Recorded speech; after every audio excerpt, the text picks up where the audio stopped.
இந்தோனேஷியாவிலிருந்து 162 பேருடன் சிங்கப்பூருக்கு புறப்பட்ட ஏர் ஏசியா விமானம் மாயமாகி உள்ளது. இந்தோனேஷியாவின் தலைநகர் சுரபாயா நகர் விமான நிலையத்தில் இருந்து சிங்கப்பூருக்கு ஞாயிறன்று காலை ஏர் ஏசியா விமானம் புறப்பட்டது. சுரபாயாவில் இருந்து புறப்பட்ட 42 நிமிடங்களில் சிங்கப்பூர் நேரப்படி காலை 7:24 மணிக்கு விமானத்துக்கும் ஜகார்த்தாவில் உள்ள விமான கட்டுப்பாட்டு அறைக்கும் இடையிலான தொடர்பு துண்டிக்கப்பட்டது.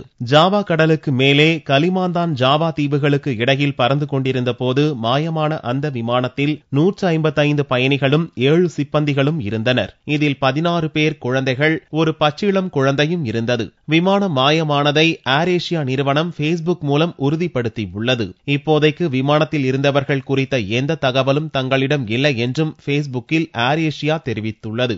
சிங்கப்பூர், பிரிட்டன், மலேசியா நாடுகளைச் சேர்ந்த தலா ஒரு பயணி, எஞ்சியவர்கள் அனைவரும் இந்தோனேஷியாவைச் சேர்ந்தவர்கள். மேக கூட்டங்களில் சிக்குவதை தவிர்க்கும் வகையில் 39,000 அடி உயரத்தில் பறக்கும்படி விமானிக்கு அறிவுறுத்தப்பட்ட போதிலும் விமானம் 32,000 அடி உயரத்தில்தான் பறந்துள்ளது.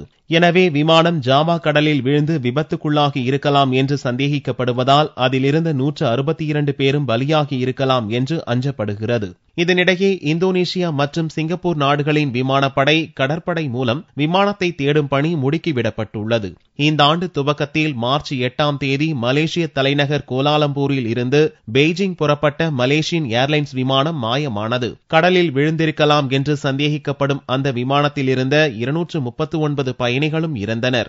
இப்போது மாயமாகி இருக்கும் ஏர் ஏசியா விமான சேவை நிறுவனம் மலேசிய தலைநகர் கோலாலம்பூரை தலைமையிடமாக கொண்டு இயங்கி வருகிறது. குறைந்த கட்டணத்துடன் ஆசிய நாடுகள் பலவற்றிலும் விமான சேவையை அளித்து வந்த ஏர் ஏசியா நிறுவனத்தின் விமானம் மாயமாவது இதுதான் முதல் முறை என்பது குறிப்பிடத்தக்கது.